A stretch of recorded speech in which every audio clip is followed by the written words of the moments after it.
So hello everybody. I'm in my car driving, so I have to be careful, you know, what I do here.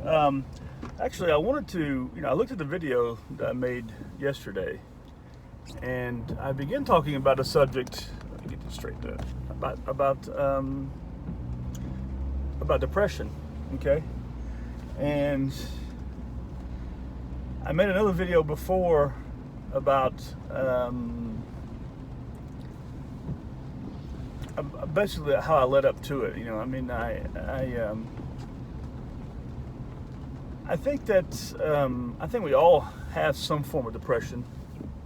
I don't know what form I have, but I know that it's led me to some pretty dark places. And I think that I have a lot of problems with anxiety sometimes, and those problems are related to the fear of sometimes I have anxieties about talking to people, or calling or doing this or doing certain things, and that's something I have to combat. I have to do something about it. I have to try to battle that. It's not always easy. It's quite difficult sometimes, and I think that I had this major lack of confidence that happened to me with the separation from my wife. What that threw me into, because I thought we were a sure thing, things were great. I know they weren't perfect. I don't know if marriage is perfect. Although you see marriages on TV, this kind of stuff that seem perfect, but yeah, I wish that it had been perfect, but anyway, it wasn't that easy. The separation, and it caused me to really fall into a really dark place in my life, and a place where even I considered suicide. It was just every day waking up to, well, even if I can get to sleep, it was already a miracle. I just couldn't sleep whatsoever. I couldn't find sleep. And even today, with anxiety right now, because I'm actually I have to move from where I'm living, because the owner doesn't really like me. He loved me in the very beginning, but I guess he wants people to rent these apartments but not live in them. And so I live in my apartment. I have my things. I do my thing. I have a balcony, which I used to keep some things on, and he just went crazy about that. He couldn't handle the whole concept of me having, anything on my balcony that he could see. And the problem is that my apartment is ground level, so my balcony is ground level. In reality, it should have been shut off. He shouldn't have. The law is that he's not. I rent it. It's my property. As long as I'm renting it. But of course, he found a way to get rid of me. So I'm leaving, but I was already wanting to leave anyway. It's been for a while. It's just, making that jump, and I've been looking at apartments. Anyway, but getting back to depression, after that, I was really in a deep, deep place after the separation with my wife. And that was not easy. It just, it just really, it was hard. It was hard. It took me probably, I think for about 3 years, I was under this shadow.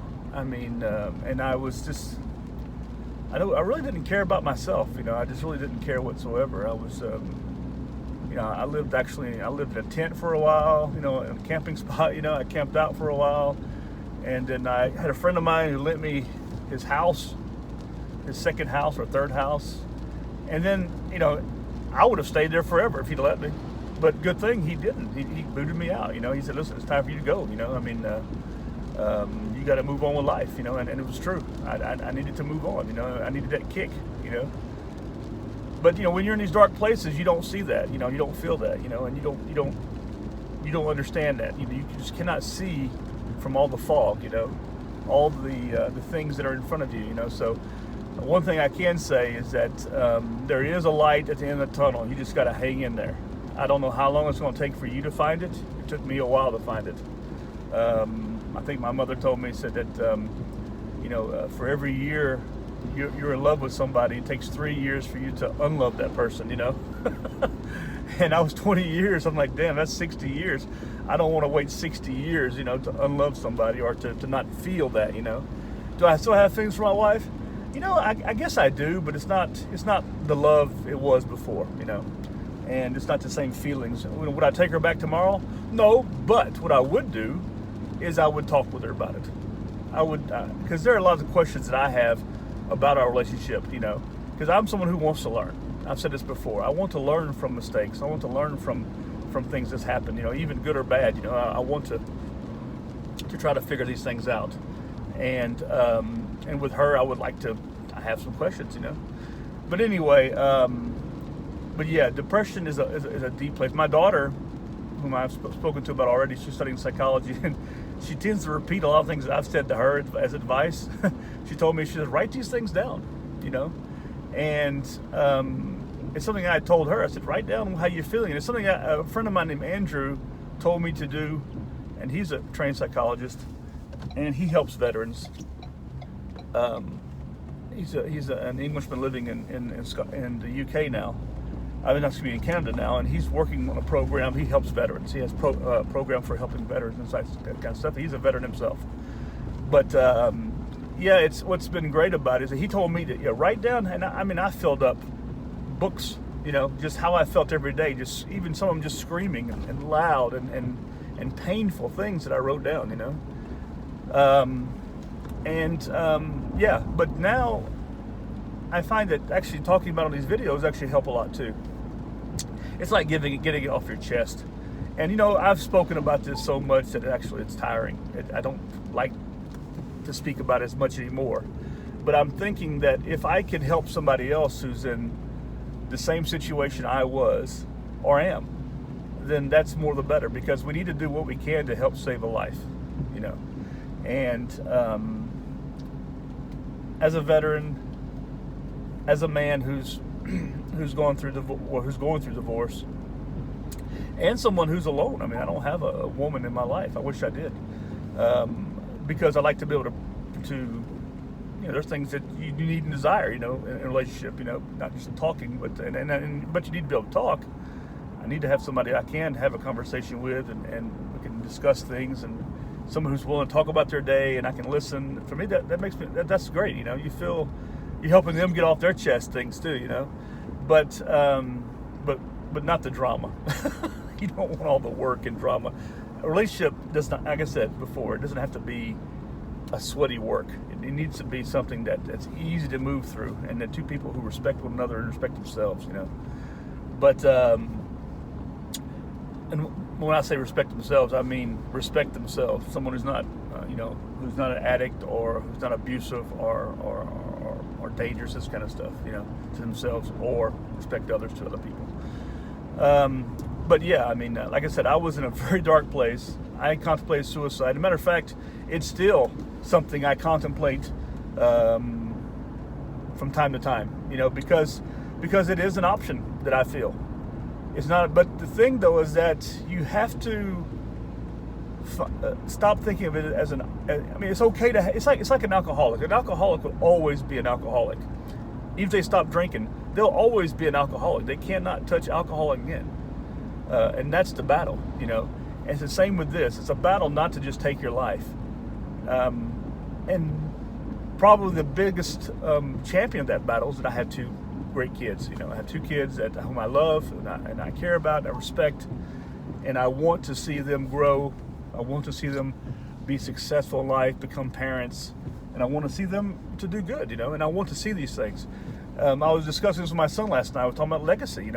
Our kids are our legacy. Even if you don't have even if you're not some superheroes or whatever, you haven't done any great things to conquer or to conquer man or whatever, you have two kids, and you don't know, what legacy, they're going to leave, you look at any famous person and you think about, their legacy right now, or some historical person, and you think, did their parents realize that they were going to be this historical person?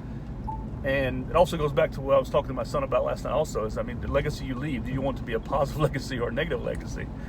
And he's in that mode right now where he's young, and for him it's sort of like he doesn't really care whether it's positive or negative. He just wants to leave a legacy. He wants to do something, And so I'm there to help tame that, I guess, he's not dumb. He just messes with me a bit too. But what I want to see him is to be successful, whatever it is. You know, I told him from an early age, even if the only thing you become is a garbage man, you know, be the best damn garbage man you can be. You know, be successful at it. You know, I'm sure that the owner of some garbage companies were throwing bags in the back of trucks when they were younger, and now they're sitting on top of that pile, and they're doing really well. They're not throwing bags around anymore. But yeah, and that's just how it is. Anyway, so do I have all the answers for depression and all this kind of stuff? No, I don't. I mean, I'm sure there's clinical psychologists out there or whatever who have these answers, but all I know is what I've gone through and what I'm going through. And I do know that it is something that you can defeat or get past or move past in your life. Will it always be there? Yeah, I think it will be. I just think you got to learn to make yourself happy. You got to learn to find happiness in life yourself. You can't expect someone else to do it for you, and you shouldn't be expecting someone else to do it for you. If you are, you know, that's just not, you know, that's really not what you want, you know. That's not what you want to be. I mean, always relying on someone else. You need to rely on yourself, you know, and that's what's important, you know. Anyway, like I said, I'm moving. I'm driving by. I'm doing a drive-by on a house, and man, it looks dark. Gosh, it's like the ground floor basement.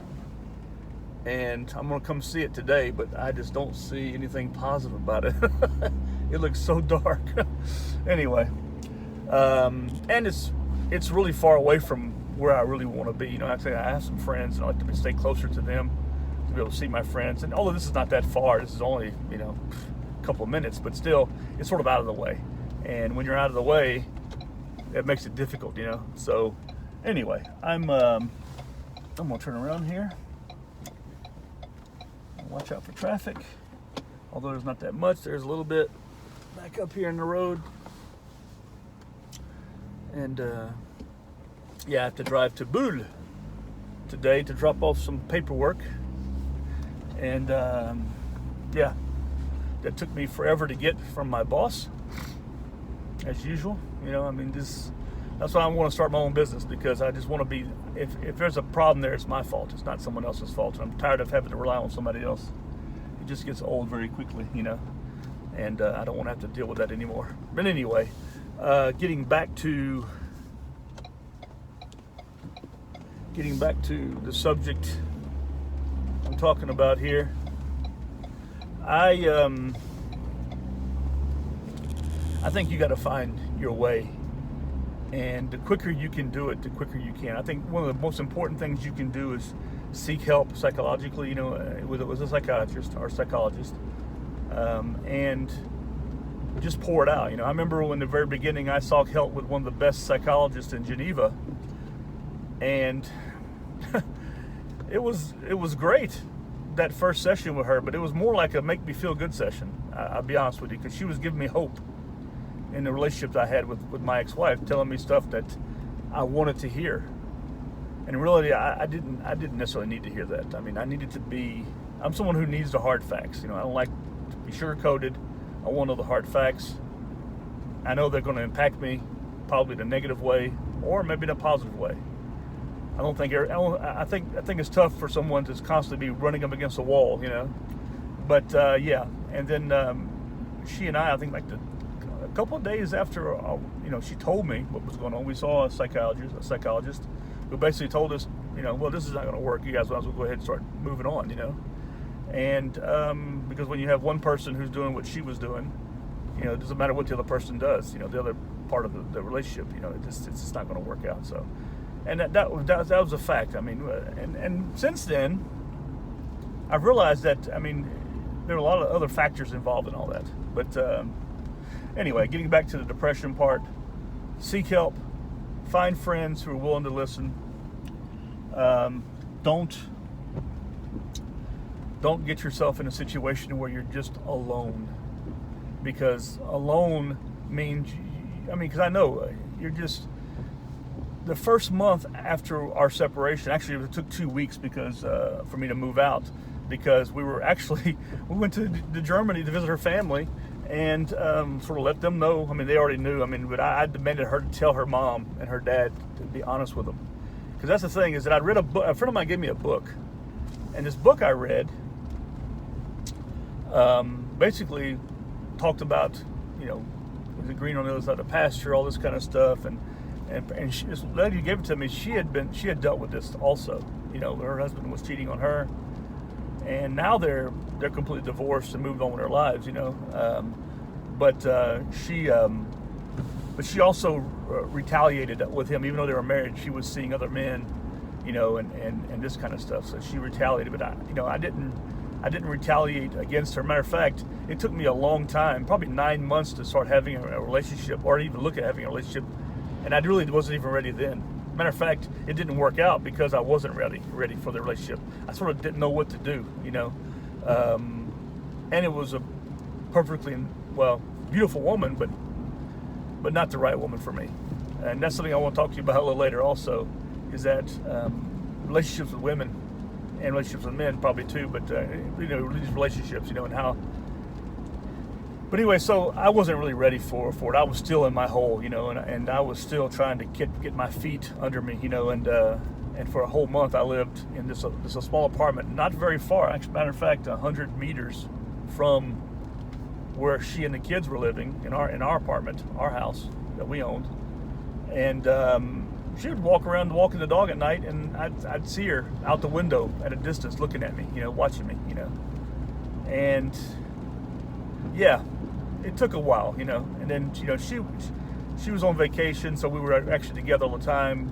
And matter of fact, before that, we were still sleeping in the same bed together. But it was gray, it was dark, it was sad, it was sort of just, my brain was other worlds, you know. And her, she, you know, she was in another place also. Matter of fact, we had this hike we did behind our house, and she said, Mike, she said, I love this guy. He says he loves me. I want to try it out. I want to see where it goes. And who am I to say no to that? You know, she's not my property. And the only thing I ever wanted for her to be is happy. And I guess if being happy meant being away from me, then what was I supposed to do about that? You know, I wasn't some guy. I'm not like that. You know. Anyway, so but yeah, I mean, I was in this apartment by myself for a month, and the kids would come by every day and say hello to me, and she would even send them food, you know. But it was a dark time for me, and I was, you know, I had these abusive neighbors who stayed up all night making lots of noise, this kind of stuff too, and above me, and I just could not sleep. It was a dark place, you know, and it took me a long time. I mean, that's when I escaped from there. I lived with a friend for a while. Then I lived outdoors. I was outdoors, and I lived in my truck for a while, you know. I was doing all this. I just had no home, you know. I had nothing. And although thankfully the Army taught me, you know, that your home is where your rucksack is, but your heart is a different ballgame, you know. Where your heart's at is a different ballgame. So, but yeah, it was a dark time, and I had to deal with that. It took me a long time, but you know, and luckily I moved to where I'm at now, and luckily I met some friends first day, you know. It was really nice to meet somebody. I mean, within a couple of days after you move somewhere, you meet somebody. I was working further away, but I met somebody, and we became good friends. We're still friends this very day. And, you know, I can't ask for anything better than that, you know. I appreciate close friendships, you know, like that, you know. But I don't have a lot of friends, you know. I'm probably down to 3 or 4 right now, close friends. But 3 close friends right now, that's it, you know. And people that I trust my life with, you know. And that's down to 3 people. You know, so it's not that many, you know, and that's here. Now, I have friends all over the world, people that I care for and I trust, but these are people who are around me all the time. So that's it's a different path, you know. I mean, I got some great friends out there, you know, whom I trust with everything. And Andrew, who helped me through that time, you know, he was calling me every day. We were talking every day. I mean, our phone bills were crazy, but we were talking every day. And this was back before WhatsApp, you know. He was, you know, several times a day, even, you know, and it was tough. He knows, you know, he knew he helped me to get through that, you know, and that's one of the biggest thanks I have in the world is for Andrew, you know, because he really helped me get through it, even though we were distance apart. You know, he was in Canada, He listened, he helped me, gave me advice. And one thing he told me that, because he actually called and talked to my ex-wife one time, and he called me back. He said, dude, she is in another planet, you know. She's on another planet, you know. She's not even here right now, you know. She's really out there. But he said something, I asked her, and I said, in 10 years, where do you see yourself being? And are you going to, you know, in 10 years, can you sit right next to each other at a table while you watch one of your kids get married, you know? Can you do that? Or be in the same room, you know? And for me now, I can. It was tough, you know, because I remember that first time I saw her in 10 years was in front of a judge, you know? And that was a nervous moment, but you know what? I think I completely shocked her when I went up to her and gave her a hug and asked her how she was doing. It was nice seeing her. She looked great. She was a little too thin. She's very thin. She's got some weight issues she's dealing with, but she looked good, you know. And she's always, you know, she's. It's funny because every time I date somebody and my kids see a picture of her, they go, "Oh yeah, your type." So I still have the same type of woman in my mind, I guess, you know, and she felt that category, and I still am attracted to women with the same kind of facial features, this kind of stuff. So anyway, it's just the way what it is, the way it is. You know, you can't necessarily change it overnight, you know. But anyway, get back to depression. You know, find somebody to help you. Find somebody, a good friend who's willing to listen. Find a psychiatrist. I had the chance to have both in the same person, and but find somebody who's going to be honest to you. You need to almost get your butt kicked a little bit through this process, in reference to your friends telling you, hey, you know, you need to shake out of this. You need to wake up. Let's go do something. Let's do this. And believe me, it's hard. It's hard getting out of that shell. Even today, I have a hard time getting out of my apartment if I'm not going to work or have something completely planned, because it's just a place I feel safe, you know. And it's a place I feel I can defend. You know, I can fight my way out of it if I need to. But it's hard getting out sometimes. You know, it's hard. You know, I mean, I have my motivations and stuff like this, but I enjoy being. I'm a homebody. I enjoy being at home. I love traveling. I sure do. I love getting out and traveling as much as I can. But it's expensive, and it's one of these things I've been having to deal with for years now. Also, is it's having, you know, with work and this kind of stuff, and having to depend on people who are just so undependable. You know, you cannot depend on them. You know, and that's been a problem also. And But anyway, I think there's what I enjoyed about the Army is I never felt like I was going to lose my job, because I love doing my job. But in the civilian world, you always have this fear of losing your job, because nothing is secure. Nothing is, no matter how good you are, you never know, you know, there's always something around the corner that can affect that, you know. And that's a problem. That becomes a problem. But back to depression games, I got to stay on. My suggestion would just find somebody, like I said, and just talk till you're blue in the face. Get it off your shoulders, get it out of your heart, you know, and just move forward. Take some time out for yourself, get back in shape, lose some weight if you need to, you know, get in the gym, find something, a sport or something that you can put your time into, and, you know, better yourself. You know, go back to school, concentrate on work, you know. But one thing you should never do, if you have family, if you have children, you should never abandon them. You need to be there for them. They need to understand what you're going through if they're the right age. And you need to, you know, I think one of the hardest things my daughter ever said is that he's just so sad, you know. And yeah, I was sad. But that's emotional just saying that, you know. But I got through it, you know. I got through it, and look, I'm not the only one who's going through this stuff. There are a lot of people who've gone through it, and who are going through it, and I feel for all of you, especially if you're not responsible for. But I mean, there is some responsibility there, but I mean, especially if you're not the one who's really, you know, made the error here, you know. A good friend of mine named Sandra, a mentor of mine, she told me one time, she said, Mike, don't be a victim of this. Don't let this make you a victim. And it was true, you know, and that really just like hit home. It really hit home. You know, I had to just, and it was hard though. It's like, but I am a victim, you know, but you know what? But it doesn't mean you have to be one, you know? And this goes across the board to anything and everything. If you've been in any kind of situation in your life and, or you're the victim of something in your life, take control of your life and don't be the victim.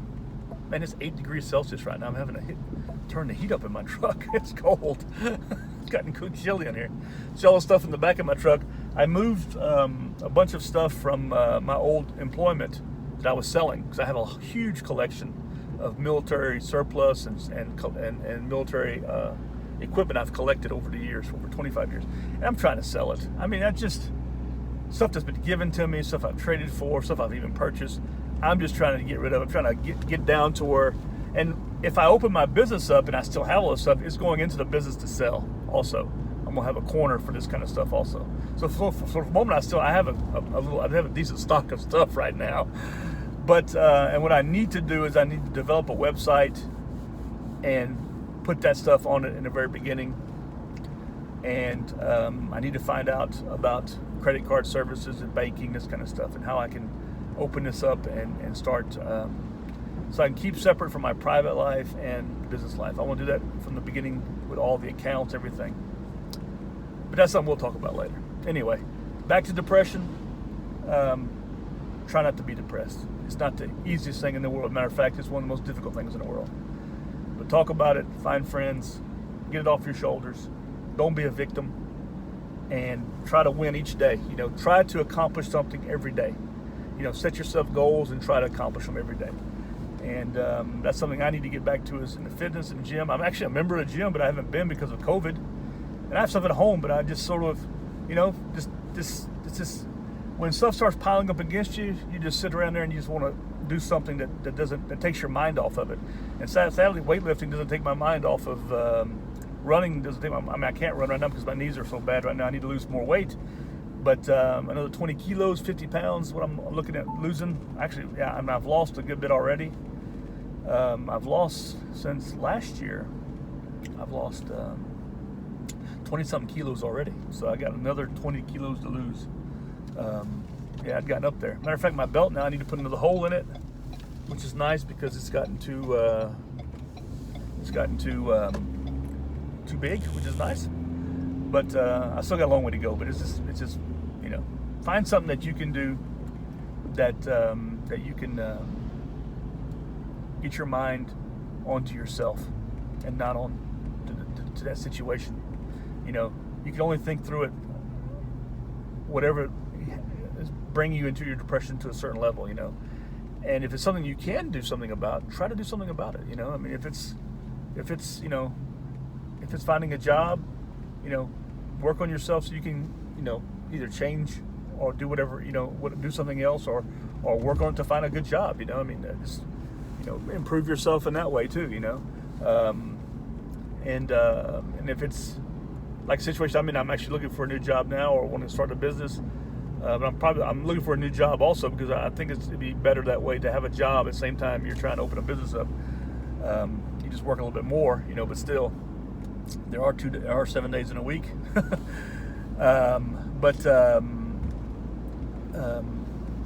Yeah, I mean, try to get yourself out. Do something every day. Like today, I went and picked up boxes for the move, you know. So, and yesterday I had a nice conversation with the lady who's helped me get an apartment, you know. And hopefully, although it's a little bit more expensive than I want to spend per month for apartment, it's a nice apartment and it's in a good location, and I'm still close to my friends, and it's a better apartment than I have. It's a little bit bigger, better layout. I think the cats will love it also, because they can see more from that apartment, you know, from the windows and stuff. But, you know, and it's more open plan, which I like a lot better, you know, more open plan apartment, you know. But anyway, So that was something I felt like I accomplished something yesterday. It was funny because a friend of mine, she said, yeah, well, there's some positive here, because I tell her, I'm just feeling like I'm in a hole, sometimes, right now I do feel like I'm in a bit of a hole, and a bit depressed, but work your way through it little by little. It's something I learned when I took a leadership course, is that you have a vision and what goals you need to achieve that vision, and so it's something I preach to my kids. I preach to anybody who wants to hear it. Have that vision, create that vision. What do you want to accomplish, and what is it going to take to get there?